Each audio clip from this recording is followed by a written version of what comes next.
আসসালামু আলাইকুম রহমতুল্লাহ। আমি আমার বক্তব্য শুরুতে গভীরভাবে স্মরণ করছি এই চট্টগ্রাম বিশ্ববিদ্যালয়ের গণতান্ত্রিক আন্দোলন মুক্তিযুদ্ধে আমাদের যে সকল মুক্তিযোদ্ধারা শহীদ হয়েছিলেন, আজকে তাদের রক্তের উপর এই কাষ্ট নির্বাচন আমার নিজের ডিপার্টমেন্ট ইতিহাস বিভাগের দুজন শহীদ এবং শহীদ ফরহাদ আমি গভীরভাবে স্মরণ করছি। আমার বারবার মনে পড়ে জুলাই গণঅভ্যুত্থানের সময় সেদিন সম্ভবত নতুন ব্রিজে যে মেসেজটি দিতে হয়েছিল সেই মেসেজটা আমি দিয়েছিলাম।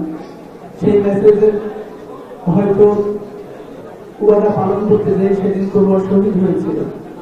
আমরা চেষ্টা করেছি আমাদের সবটুকু দিয়ে এই নির্বাচনকে যেন সুন্দরভাবে বাস্তবায়ন হয়।